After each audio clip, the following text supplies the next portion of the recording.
इस कहानी की शुरुआत होती है एना से। एना 21 साल की लड़की है। इसकी एक रूममेट है जिसका नाम कैट है। यह न्यूज़पेपर के लिए आर्टिकल लिखती है। कैट की तबीयत खराब होती है और उसे एक बहुत बड़े बिलियनियर का इंटरव्यू लेना है, जो अभी मात्र 27 साल का है। लेकिन वो बिलियनियर है, अपनी जिंदगी में बहुत कामयाब है। इसका नाम होता है क्रिस्टीन। कैट की तबीयत खराब होने की वजह से एना को क्रिस्टीन का इंटरव्यू लेने जाना पड़ता है। अब एना क्रिस्टीन के ऑफिस पहुंचती है। यह एक शानदार ऑफिस होता है और एना यहाँ पर थोड़ी सी घबराई हुई होती है, क्योंकि यह उसका काम नहीं है। इसके बाद वो क्रिस्टीन से सवाल पूछती है, लेकिन इसमें से उसका एक भी सवाल याद नहीं होता। वो सारे के सारे सवाल पढ़ रही होती है।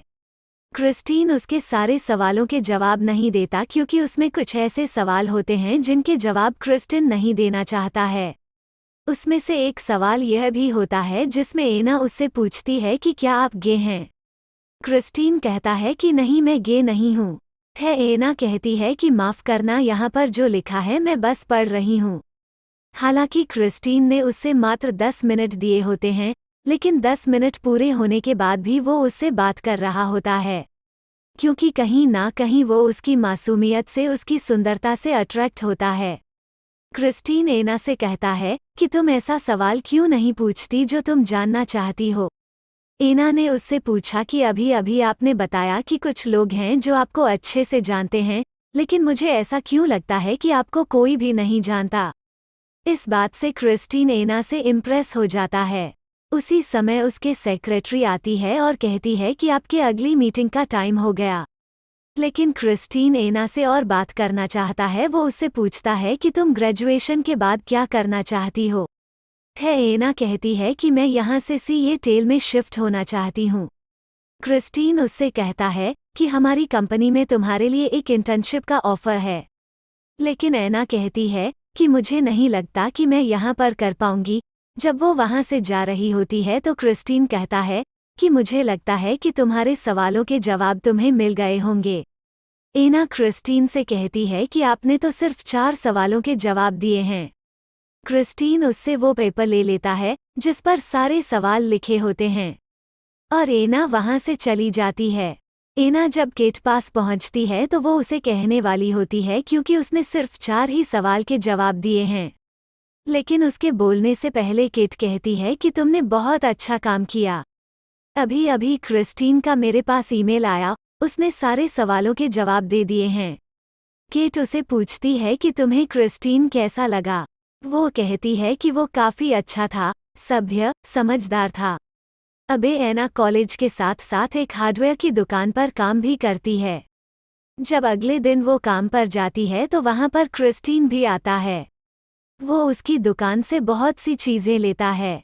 एना उससे धन्यवाद बोलती है कि आपने केट के सारे सवालों के जवाब दे दिए।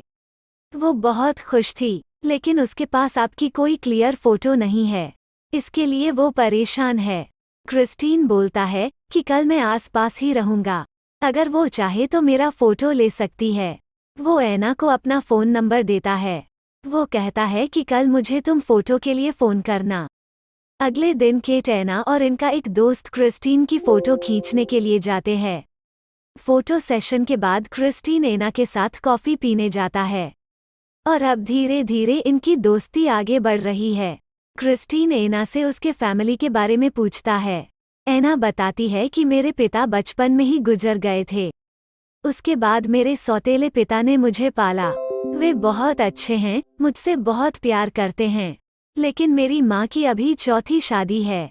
वो बहुत रोमांटिक है। क्रिस्टीन कहता है कि और तुम? एना कहती है कि मुझे रोमांटिक होना चाहिए क्योंकि मैं इंग्लिश लिटरेचर पढ़ती हूँ। पता नहीं मैं रोमांटिक हूँ कि नहीं। क्रिस्टीन को एना बहुत मासूम लगती है। एना उसे पूछती है कि क्या तुम्हारी गर्लफ्रेंड है। वो कहता है कि मैं गर्लफ्रेंड की बात नहीं करता। वो एना को कहता है कि मैं तुम्हारे लिए नहीं हूँ, तुम्हें मुझसे दूर रहना चाहिए। और एना भी उसे बाय कर कर वहाँ से चली जाती है। अगले दिन केट एना को बताती है कि आज रात हम पार्टी कर रहे हैं। वो पार्टी में एना को अपने साथ ले जाती है।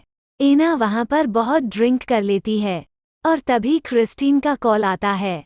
उससे बात करके उसे पता चलता है कि एना ड्रिंक की हुई है। वो उससे पूछता है कि तुम कहाँ हो, तो वो अपने क्लब का पता बताती है। क्रिस्टीन बोलता है कि तुम वहीं रहना, मैं आ रहा हूँ। लेकिन एना को ज्यादा होश नहीं होता। वहां पर एना का जो दोस्त होता है उससे कहता है कि मैं तुम्हें बहुत पसंद करता हूँ। तभी वहां पर क्रिस्टीन आ जाता है और एना को अपने साथ ले जाता है। अगले दिन जब उसकी आंखें खुलती है तो वो होटल के एक कमरे में होती है और क्रिस्टीन भी वहां पर होता है। एना उससे पूछती है कि तुमने मेरे घर पर किताबें क्यों भेजवाई थी। दरअसल क्रिस्टीन ने एना के घर पर थॉमस हाइडल की किताब भिजवाई थी, जो कि बहुत महंगी होती है। क्रिस्टीन कहता है कि वो किताबें मैंने इसलिए भिजवाई थी क्योंकि मैं तुमसे माफ़ी मांगना चाहता था। क्रिस्टीन एना को उसके घर छोड़ देता है और उसे कहता है कि मैं तुमसे बाद में मिलूंगा। एना बहुत खुश है क्योंकि वो क्रिस्टीन को बहुत पसंद करती है। अगली रात को क्रिस्टीन एना को हेलीकॉप्टर से अपने घर ले जाता है। उसका घर बहुत ही आलीशान होता है। वहां पर क्रिस्टीन एना को एक एग्रीमेंट साइन करने के लिए कहता है। उस एग्रीमेंट में यह लिखा होता है कि हमारे बीच में जो भी बातें होगी उसके बारे में तुम किसी को नहीं बताओगी। एना कहती है कि वैसे भी मैं हमारे बारे में किसी को नहीं बताती हूँ, और वो उस कॉन्ट्रैक्ट पर साइन कर देती है। एना उससे पूछती है कि क्या अब हम प्यार करेंगे। क्रिस्टीन कहता है कि मेरे बारे में तुम दो बातें अच्छी तरह से समझ लो कि मैं कभी किसी से प्यार नहीं करता। एना उससे पूछती है कि दूसरी बात। क्रिस्टीन उसे अपने कमरे में ले जाता है। वहां पर बहुत सारे सेक्स डिवाइस होते हैं। एना उससे पूछती है कि क्या तुम उदास हो। वो कहता है कि नहीं, मैं डोमिनेंट हूँ और मैं चाहता हूँ कि तुम मेरे सामने कपड़े उतार दो। एना उससे कहती है कि मैं ऐसा क्यों करूँ। क्रिस्टीन कहता है कि मुझे खुश करने के लिए।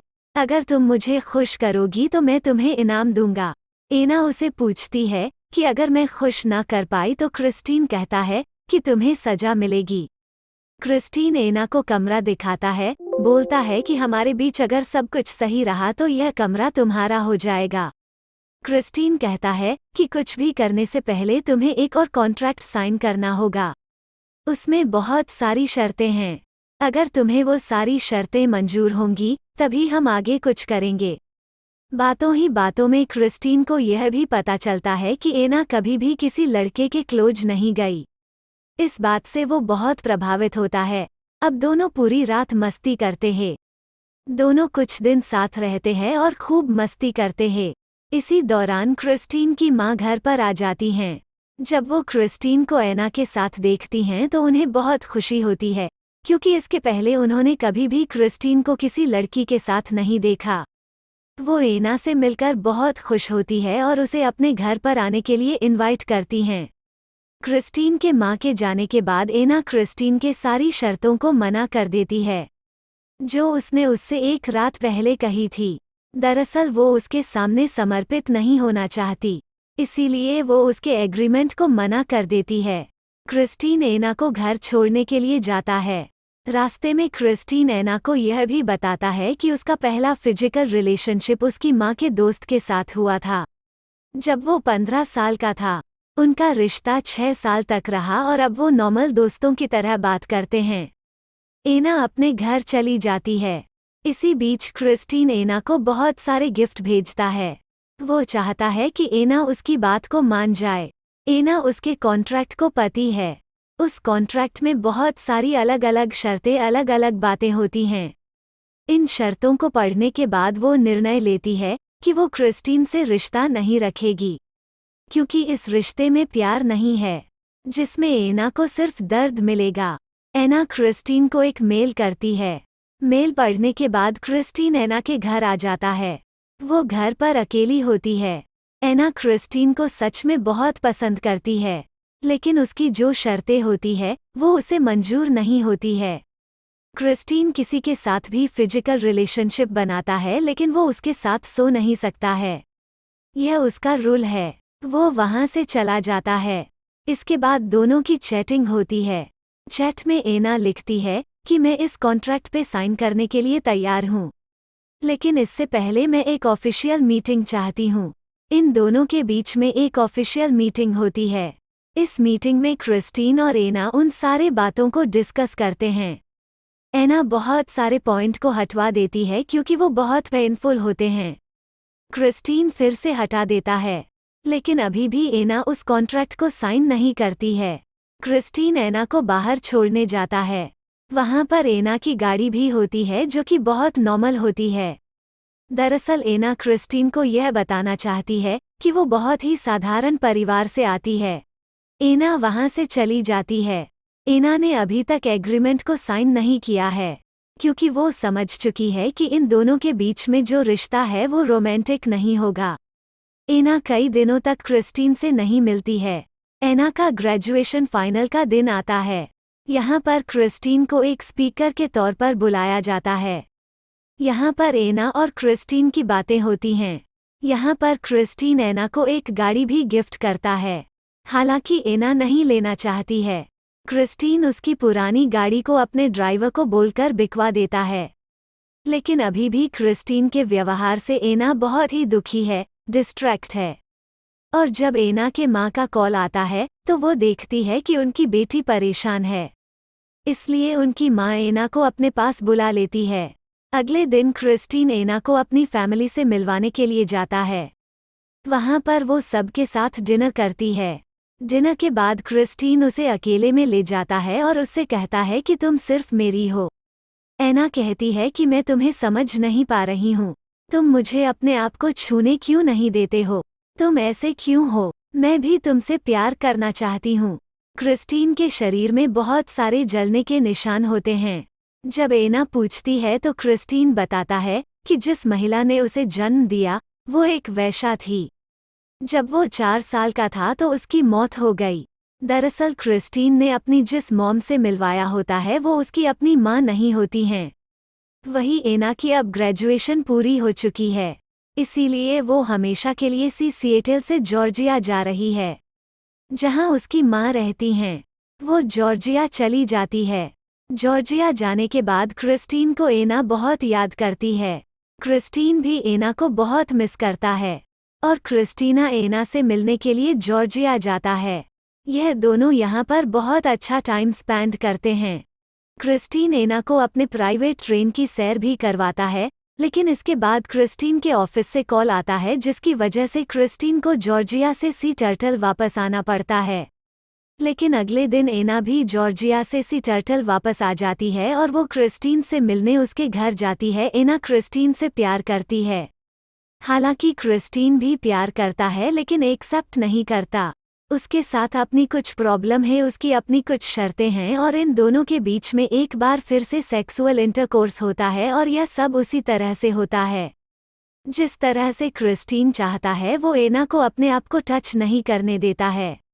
एना उसी रात को उससे पूछ लेती है कि तुम मुझे अपने आप को छूने क्यों नहीं देते? हमें बात करनी चाहिए। लेकिन क्रिस्टीन इस बारे में कोई बात नहीं करना चाहता। एना बोलती है मैंने उस कॉन्ट्रैक्ट को साइन नहीं किया इसलिए सब है। वो कहता है कि भाड़ में जाए कॉन्ट्रैक्ट, मुझे उससे कोई मतलब नहीं है। एना पूछती है इसका मतलब उस कॉन्ट्रैक्ट में जो नियम लिखे थे उनका भी कोई मतलब नहीं है? क्रिस्टीन बोलता है कि मतलब है। एना पूछती है कि अगर मैंने कोई नियम तोड़ा तो? क्रिस्टीन बोलता है तुम्हें उसकी सजा मिलेगी।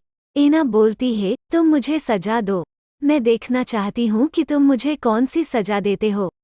इसके बाद क्रिस्टीन एना को बोलता कि मैं तुम्हें जी भर मारूंगा और हर बार तुम मेरे साथ ही होगी। और एना को हर बार बहुत दर्द होता है और जब उसकी सजा खत्म हो जाती है तो क्रिस्टीन उसके पास आना चाहता है, लेकिन एना उसे मना कर देती।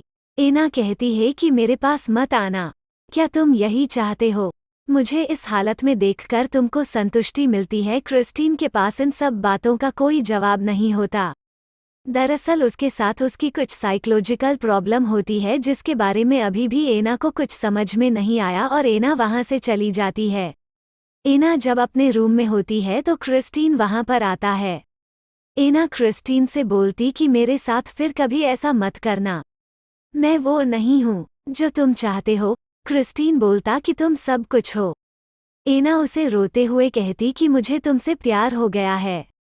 क्रिस्टीन बोलता कि नहीं, तुम ऐसा नहीं कर सकती है। एना उसे कहती कि मुझे अकेला छोड़ दो, यहाँ से चले जाओ, और क्रिस्टीन वहाँ से चला जाता है।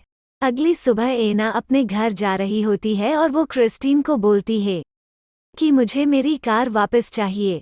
क्रिस्टीन बोलता है कि उस कार को बेच दिया है।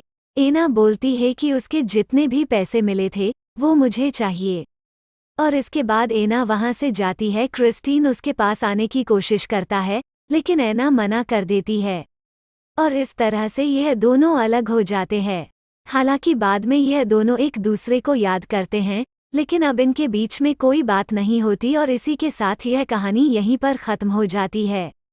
यह फिल्म सन 2015 में रिलीज हुई थी। इस फिल्म का पूरा बजट था $40 मिलियन, और इस फिल्म ने कमाई की थी। यह कहानी आपको पसंद आई होगी।